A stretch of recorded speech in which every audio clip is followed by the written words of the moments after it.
Hello, আসসালামু আলাইকুম। আজকে আমার খতনা ক্যাম্প ছিল পেশকারপাড়া, আমার বন্ধুবর ডক্টর ফরহাদ ভাইয়ের চেম্বারে।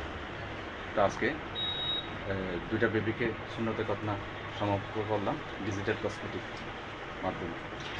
তো বলো তানবীর, না তানবীর, তোমার কেমন লাগছে বলো তানবীর, তোমার কেমন লাগছে? ভালো লাগছে। কি ব্যথা হয়েছো? রক্ত আসছে? রক্ত আসছে? কিছু হয় নাই? তাহলে তুমি খেয়াল করছো তো? জ্বালা যন্ত্রণা তো করো নাই? একদম সেরে গেছে না? জি আচ্ছা, তোমার বন্ধুরা কি তোমাকে ভয় দেখাইছিল না? জি এ না কি কি বলছিল বলো তো, যদি বলো আগের পদ্ধতিগুলো। সুতা খুলতে কষ্ট, সেলাই করতে কষ্ট, জলে পুরে, হ্যাঁ অনেক কিছু, তাই না? এখন কিছু হয়েছে?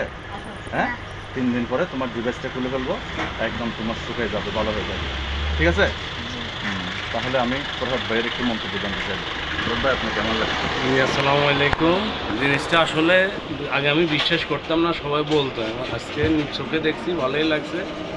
আমি বলবো সবাই যেন এই ঘটনাটাই করে, কারণ এখন বর্তমান যুগে যে ঘটনাতে বেসুদ ইঞ্জেকশনটা দিয়ে মানুষটা অবশ করে ফেলা, এতে মানুষের ক্ষতি হয়। এইটা করলে মানুষের ক্ষতি হবে না, মানুষ সেফ থাকবে, আরাম পাবে, কোনো রোগীর কোনো অসুবিধা হবে না। আসসালামু আলাইকুম।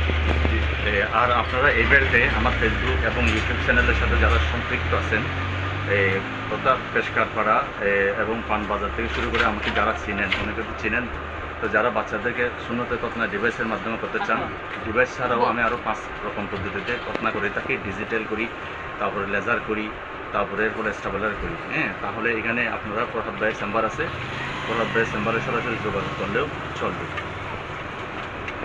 ঠিক আছে। Không có giống phần cho nó khai lên. Để đi nè đi qua đây đi. Bữa